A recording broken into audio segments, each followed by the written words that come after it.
Hello, I'm Hephzber, and today we'll discuss the meaning of artificial intelligence, a brief history of artificial intelligence, and how I think it should be used in classrooms.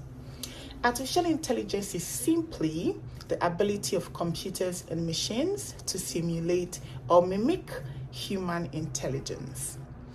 Artificial intelligence was pioneered by a British mathematician called Alan Turing with his universal Turing machine and the Turing test.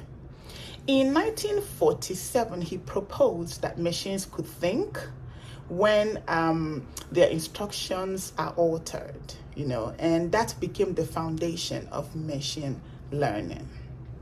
Another guy, an American scientist named John McCarthy, coined the term artificial intelligence in 1956. He's widely known as the father of artificial intelligence, not just because he coined the term, but also because he organized the Dartmouth Conference in the same year, where artificial intelligence was officially declared as a field of study.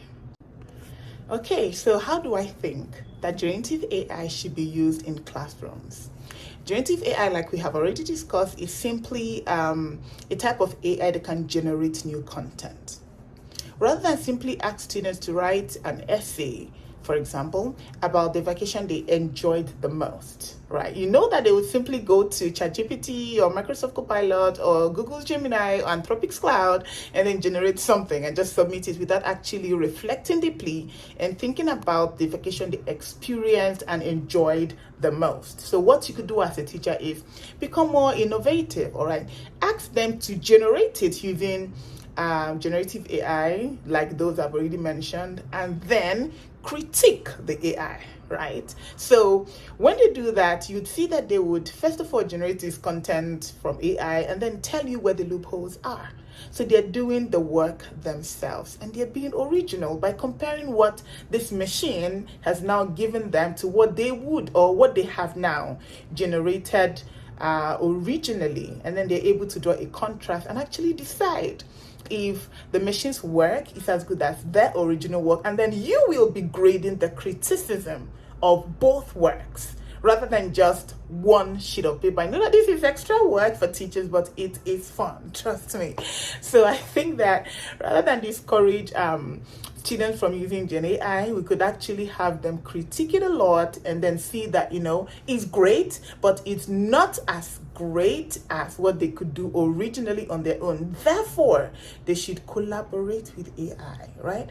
Rather than demonize it, criticize it, or just copy and paste its output. They should collaborate.